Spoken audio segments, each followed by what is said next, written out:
Hello kuya.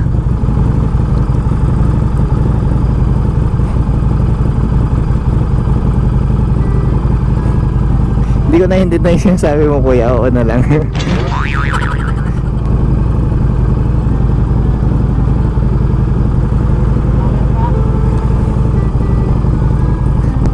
Shoutout sa inyo kuya.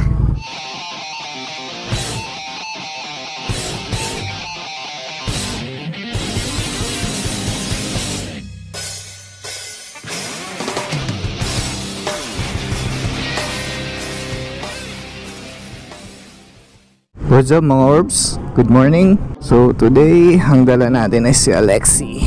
So gas up muna tayo mga orbs. Pakita ko lang sandali si Alexi, yung sexy nating dala-dala this morning. Right, Alexi is my Harley Davidson Street 750. So napilitan tayong dalhin siya today kasi kailangan natin umabot sa site dahil meron tayong site visit today. So skyway tayo today mga orbs. So yun nga, medyo matagal. So sound check muna tayo. Okay, ito na pala si kuya. Magaling ang tsamba mo, malakas. Thank you kuya. Ayun, ang mahirap pag naka-gloves.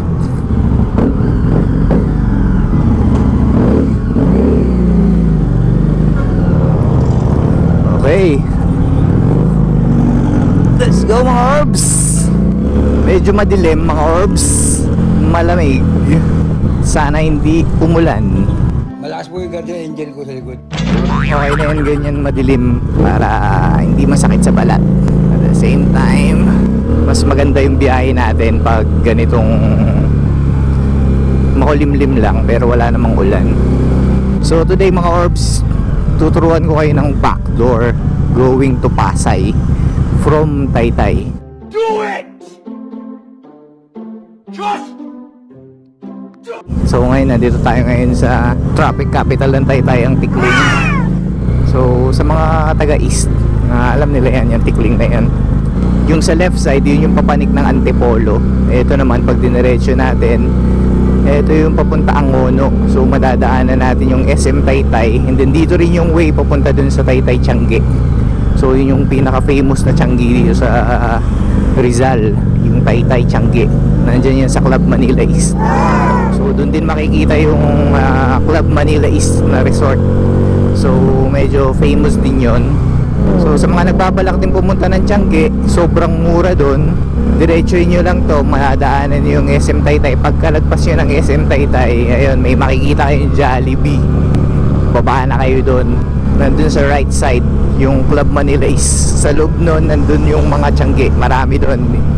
May Bagpi, yung mga titinday sa Baklaran eh. May Igpay, may Taytay Mega Tiangge. So maraming choices doon. Yung Octagon, Okay.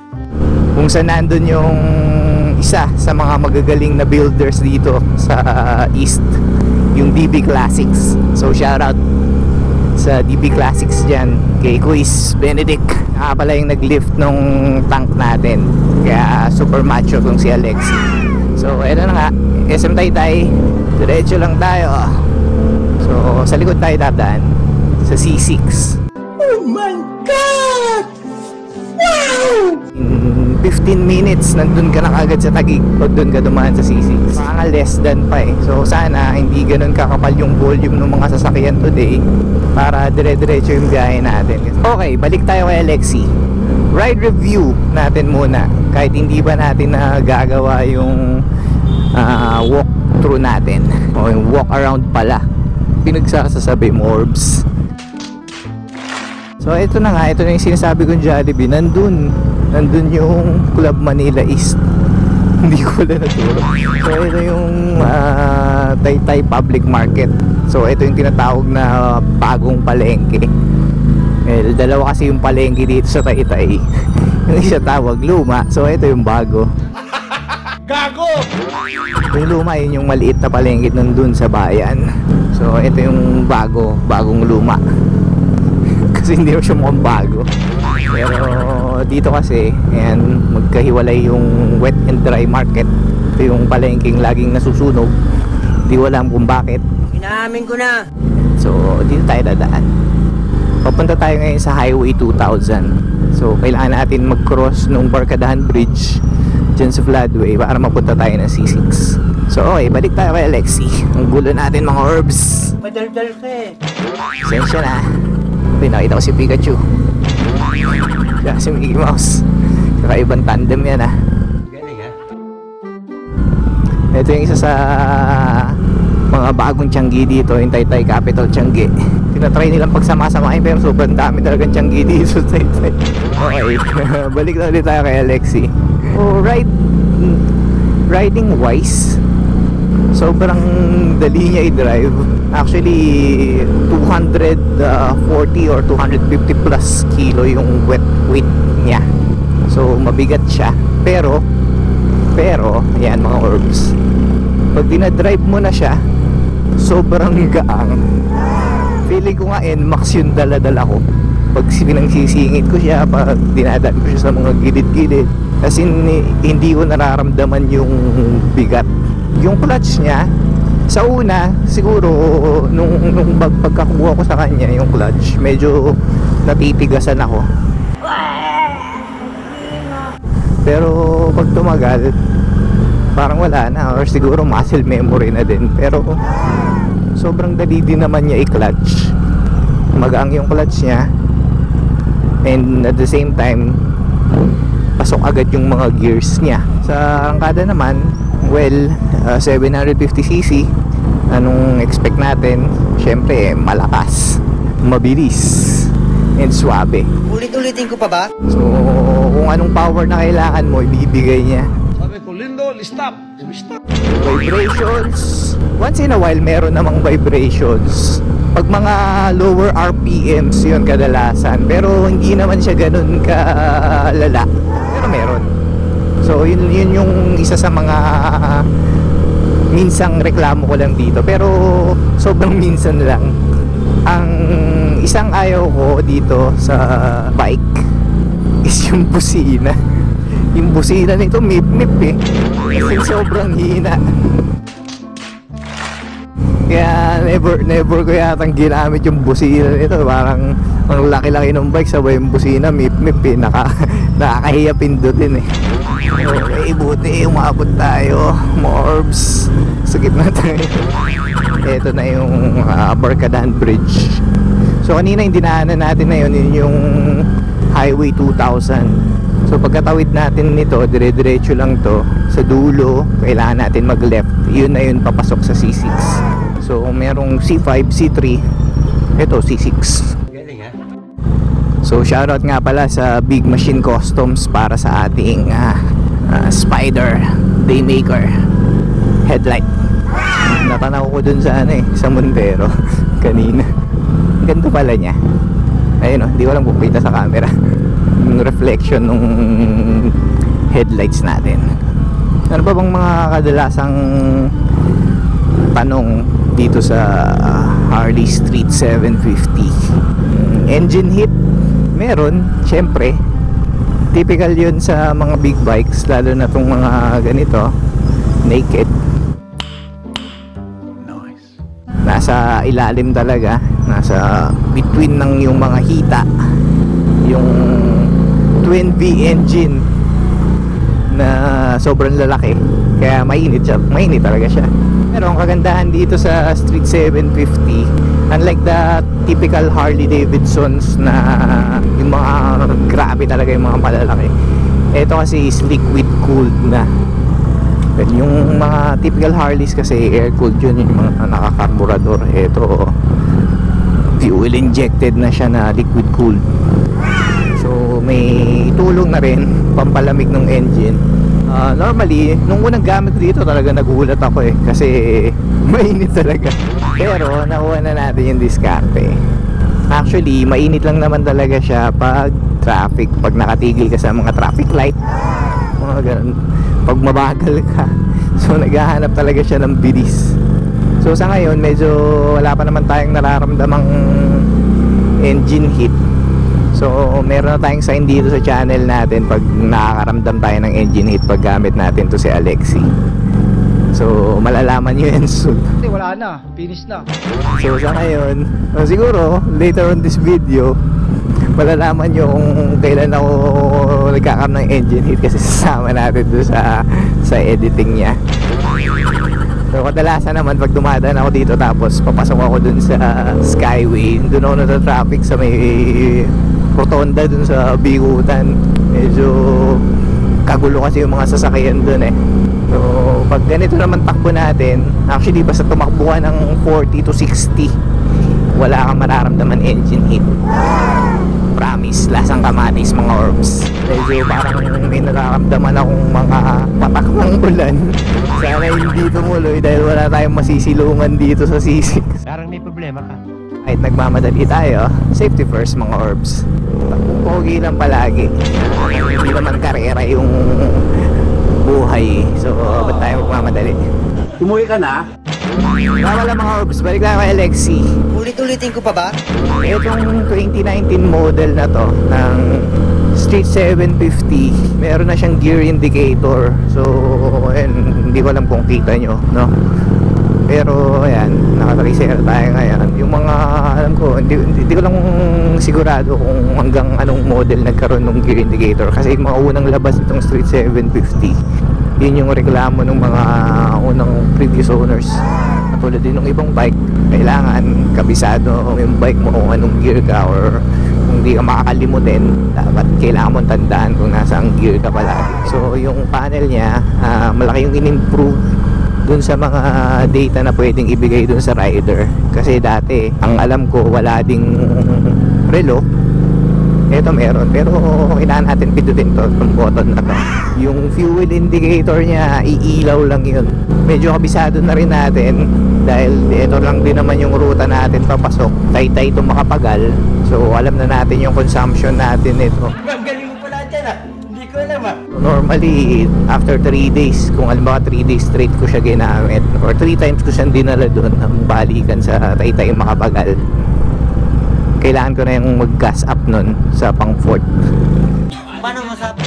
Although hindi pa naman talaga siya iilaw, pero mas mura kasi yung gas dito sa Taytay compared pag itong kakaabutin sa Manila. So alam naman natin yun na ayun, mataas nga yung crudo doon, yung fuel dyan sa Manila. Province of Rizal eh, probinsyano tayo eh. Galing ah. Sundan nyo na lang doon sa video ko sa dumaan. Pero yun nga, sabi ko naman kanina, magle-left lang pagdating dun sa dulo, dun sa may tulay.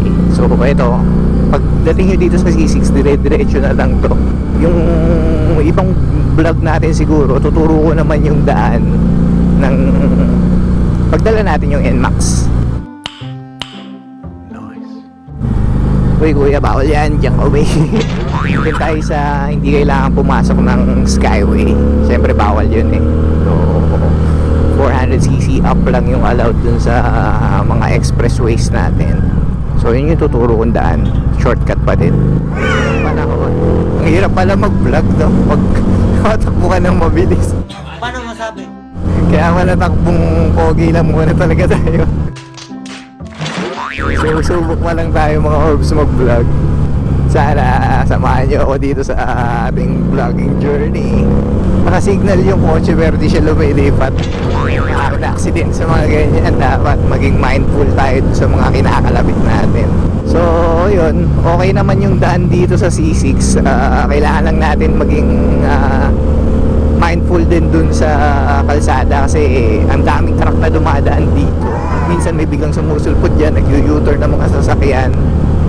Tapos dahil maraming truck na dumadaan dito, expect nyo na yung kalsada may mga bubong putik. So dun ka malulubak.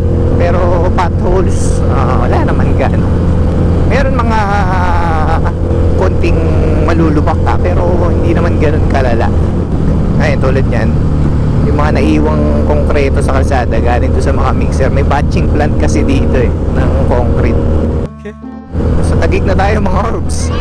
Ito na, actually hati na yun eh, yung C6. Kalahati nun Taytay, kalahati nun Taguig. O hindi ka kalahati, baka yung konting ano mo lang, konting daan mo pa lang sa C6. So ito yung way, yan dyan sa kanan, San Miguel. Diyan yung daan pag hindi tayo papasok ng Skyway. Pero pag Skyway Gaming tayo, dire-diretso lang mga orbs. So yun yung easiest way going to Bigutan. Makakapasok ka na ng Skyway, makakapasok ka na ng SLEX, makakapunta ka na ng airport from the east ng pinakamabilis, nang hindi ka dadaan ng C5 or ng Ortigas or ng EDSA. Yun, good thing dire-diretso tayo. Never natin naramdaman talaga yung init ni Alexi. Wala pa rin, swabe pa rin. Medyo marami lang sasakyan today. So sa tingin ko talaga, pagdating dun sa may dulo nito, dun tayo medyo matatraffic kasi may stoplight dun eh. Dun ko rin unang naranasang mainitan nung dala ko si Alexi. Nung natigil ako dun sa mataas. Yung ano eh, bagong lift pa lang yung lockdown. Akala natin walang traffic, madami rin palang sasakyan kasi wala pa naman mga jeepneys nun eh. Pero siguro dire-diretso naman, pero dun sa part na yun may stoplight kasi natigil tayo ng matagal, tapos ginagawa pa yata yung daan nun. Paano masabi?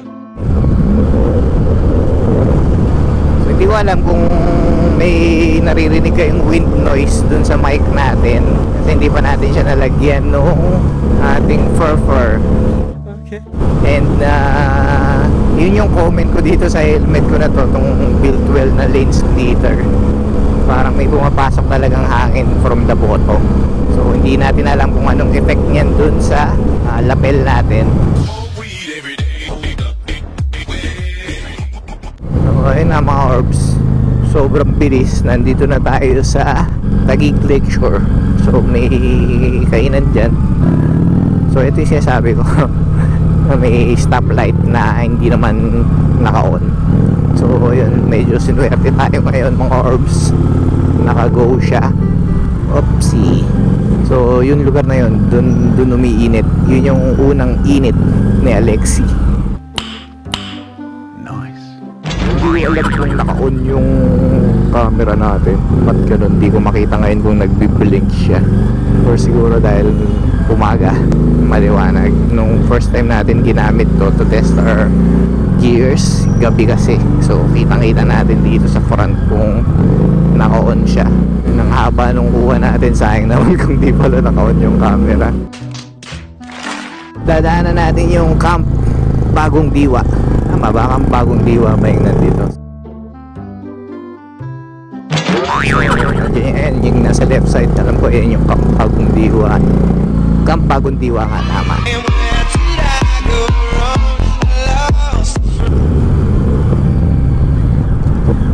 So malapit na tayo dun sa second hit dyan sa Rotonda.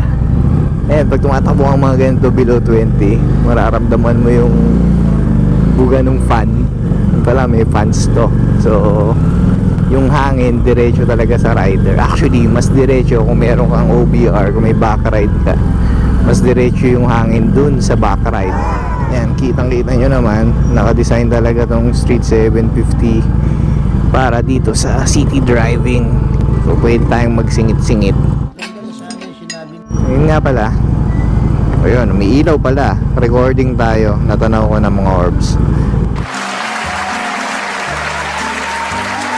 Yun nga pala, nung bagong kuha natin to si Alexi, medyo mahirap hanapin yung neutral. Pero nung nakausap naman natin yung mga friends natin dun sa Harley Davidson Manila, dyan sa EDSA Green Hills, normal pala yun.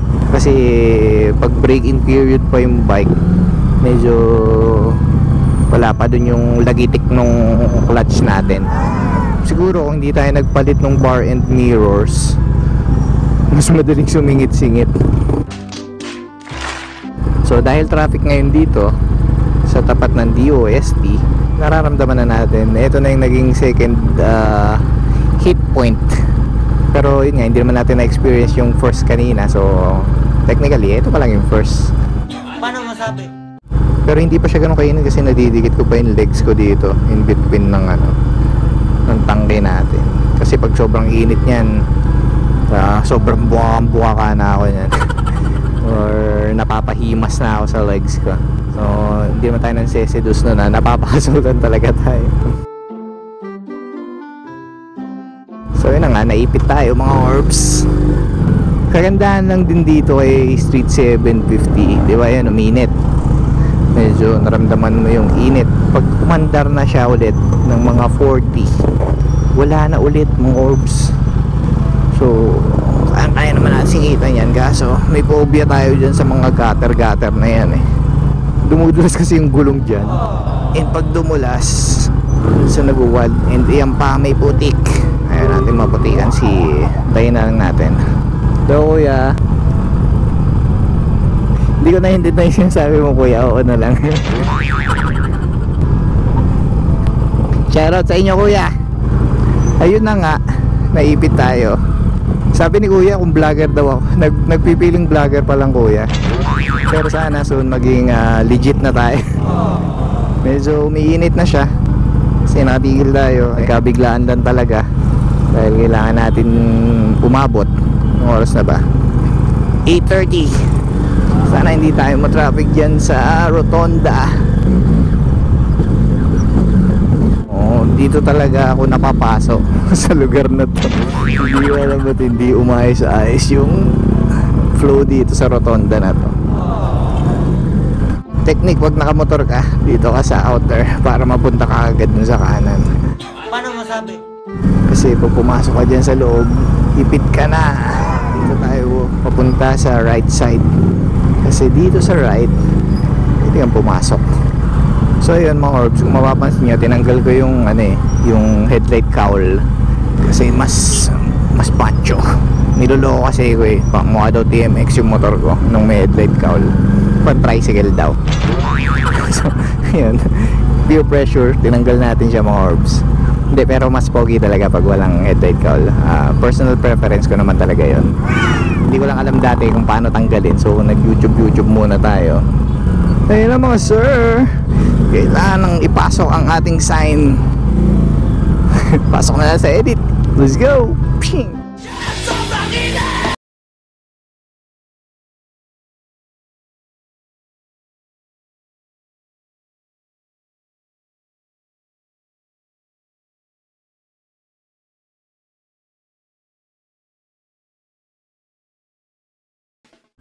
Okay, balik tayo mga orbs.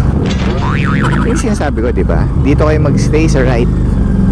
Kasi ito, kahit pa paano, nakakadaan yung mga motor sa gilid, gumugulong. Pag umipit kayo dyan sa left side, yun, may ipit talaga kayo. Ayan, makikita nyo sa mga motor, nagdilipatan sila dito sa kanan. Pero kung from dun sa rotonda, nandun na kayo sa far right side, madali kayo makapunta dito. Minsan ang hirap tumawid from the left dito, ayaw magbigay minsan ng ibang sasakyan. Nga pala mga orbs, mabilisan, meron ditong release. Nung college na alala ko, pagdadaan daw sa release, itaas daw yung dalawang paa pag nakasaya sa sasakyan, like ganyan. At pwede kang mag-wish. Malakas po yung guardian angel ko sa likod. Sabi yun nung classmate namin. Kasi sa may bandang UST, daming release dun sa Espanya. So before, nakasakay kami sa kotse ni Jeff, Sir Jefferson Bonifacio, sa shoutout. Ngayon, kasabay ko yung mga barkada ko nung college. Pagdaraan kami doon, sabi nila, hindi ko alam kung sino sa mga tropa ko nung college yung nagsabi nun na pagdadaan ka daw sa riles ng nasa sasakyan, sa either motor or kotse, taas mo daw yung dalawang paa mo, pwede ka mag-wish. So kada malapit na yung exams, dumadaan kami dun. And alam nyo naman siguro kung ano na yung wish namin. Pumapasa naman. So siguro may konting katotohanan din sa kasabihan na yon. Kaso lugi nun palagi si Jeff, kasi siya yung driver. Hindi niya maangat yung dalawang paa niya kasi manual yung kotse niya. Pumamatayan kami sa gitna ng riles pag inangat niya yung dalawang paa niya. Short kwento lang yun mga orbs dito sa biyahe natin. So yun mga orbs, SM Bikutan. Didiko tayo ngayon dito. Ito na yung entry ng Skyway. Signal tayo. Ayan, to Skyway. Ayan, U-turn dyan. So yun mga orbs, pag pumapasok tayo ng Skyway, dahil hindi pa tayo nakakakuha nung rapid pass, ang ginagawa natin is nagre-ready na tayo. So Pagpapasok ka dito sa Bikutan entrance ng Skyway, ang binabayaran dyan is 72 pesos. So nagre-ready na ako ng 100 pesos kasi ang hirap kumuha ng pera. Ang hirap magpungkal pag nakasuot yung gloves. Alam niya ng mga riders. Parang syempre hindi mo na feel yung skin mo eh. So parang wala. Sobrang hirap. Alam niyo na siguro yun. Kaya nagre-ready na ako ng 100 pesos for dito sa Bikutan entrance, and then 50 pesos naman yung nire-ready ko dun sa NAIA X na toll, kasi doon naman 45 pesos. So para madaling bunutin, nakalagay na yan dyan sa side bag natin. Yun, hindi ko magtatagal doon. Tsaka shoutout dito, tuwan-tuwa ako dito sa daan na ito, Ipagpapanig. Banking eh. Gago! So, medyo madaming sasakyan ngayon ah. Normally pag dumadaan ako dito, wala ako gaano kasabay dito sa taas. So pila-pila lang. Tsaka advice ko na din, pag naka motor kayo, dadaan kayo dito, iwasan nyo dumaan dyan sa gitna. Kasi kadalasan yung mga tulo nung mga sasakyan, lalo na yung mga old models, minsan may mga tulo-tulo na yun ang langis eh. Doon yung sa gitna kadalasan pumapatak. So medyo madulas. Paano masabi? So dito, ayan, gitid-gitid ka lang. Sundan mo lang yung gulong, yung left wheel nung mga 4 wheels. Ayan o, hindi ko alam kung kita sa camera, pero yung mga tubig-tubig na yan, minsan may mga halong langis-langis yan. Okay, wait lang ate. Ayan, nag-ready na tayo noon kanina, kaso walang 50 pesos kanina, so magtatanggal ako ng gloves pagdating dun sa NAIA X. Okay, let's go. Nung one time dumaan ako dito, alam ko nanguhuli sila ng speed dito. May umabol sa akin na na nakamotor na patrol. Kala ko huhulihin ako. Pag simula dito, minsan na-excite tayo eh, lalo na pag walang ganong sasakyan, napapabira tayo. Eh buti na lang hindi ako inuli nun. Ayan, let's go. Lagi tayong titingin sa mga side mirrors natin. Hindi ko alam kung malinaw pa rin yung audio natin nasa ganitong speed. So thank you Lord, pinagbigyan tayo mga orbs. Makulimlim lang talaga. Sana mamaya pag uwi natin hindi umulan. Ang hirap maglinis ng motor pag putik-putik. Maganda yung biyahe natin today mga orbs. Ayan, ito yung normal na dinadaanan natin. Dito lang tayo sa far left side, sa outer lane. So okay duman yung pastor dito eh. Then slowly lipat tayo dito sa right side, kasi ito yung papanig sa NAIA X. Shoutout kay kuya na nakasabay natin. Ganda ng bike niya oh. Hindi ko alam kung anong bike yan. Pero ang pogi. Shoutout sa'yo kuya, pag napanood mo to, comment ka na lang. GT400, hindi ko lang alam kung anong brand siya. Sa inyo sa lang tayo. Binusinahan tayo ni kuya, pero hindi ako makabusina sa kanya kasi yung busina natin mip-mip. Baka biglang matawa siya dun sa loob ng helmet niya. Kaya sinenyas na lang natin si kuya ng riding peace. So ingat kuya, ingat ka orbs. So ito nga mga orbs, nandito na tayo sa Southward Manila.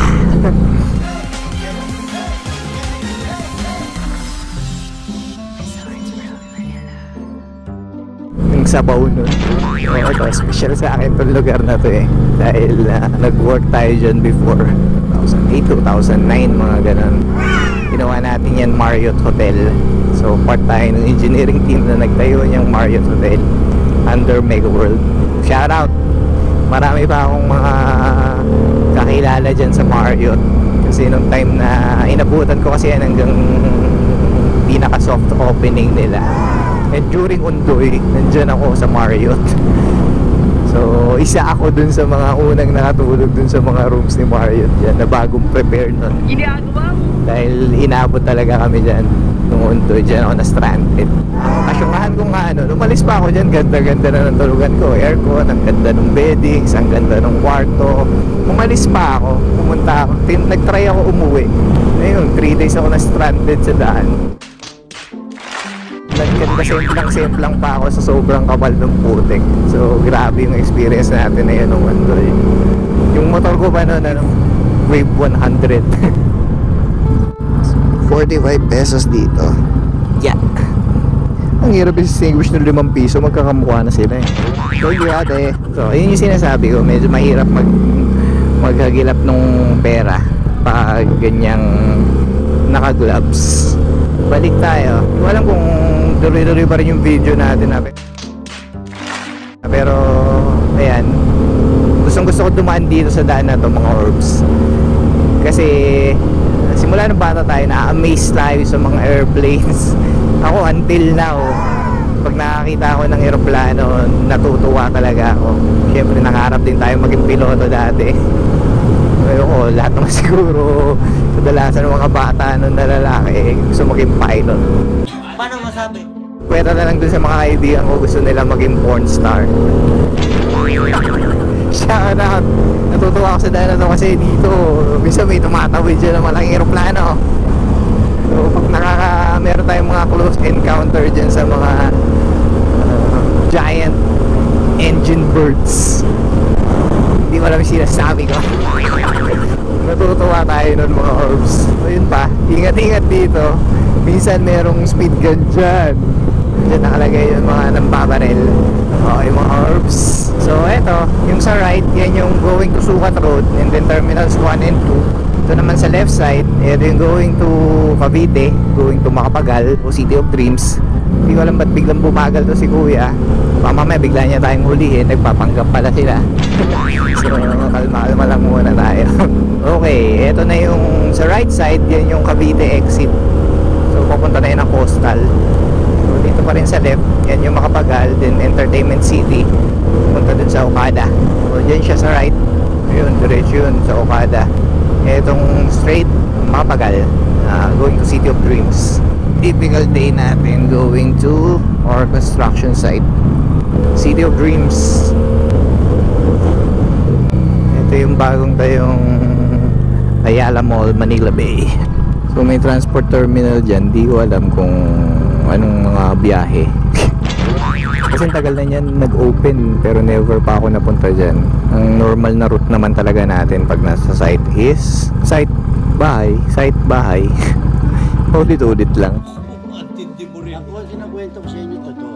Yun lang yung trip natin. Magmotor papasok, magmotor pa uwi, mabasa sa ulan, mabilad sa araw. Masaya na yun.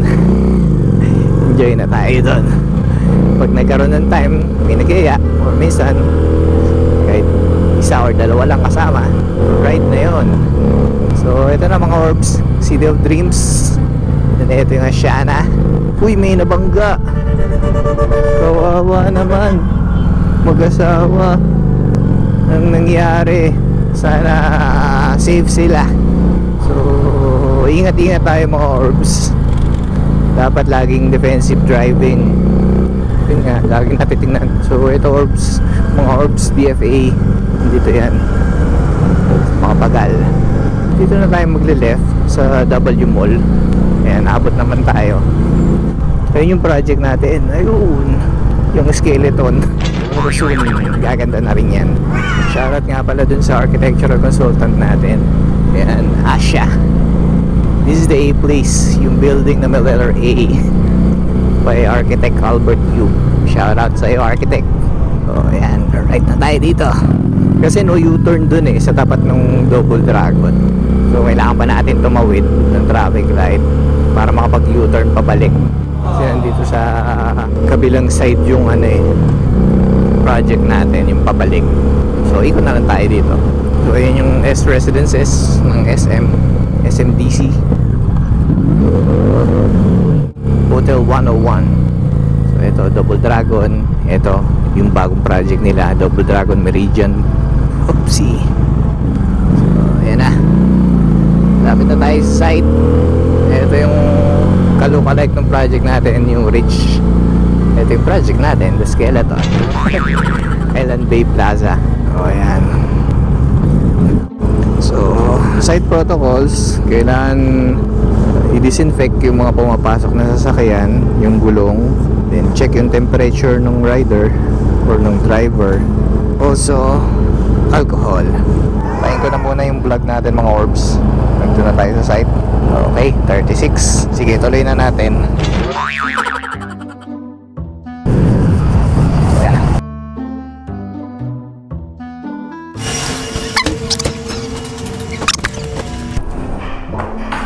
Okay.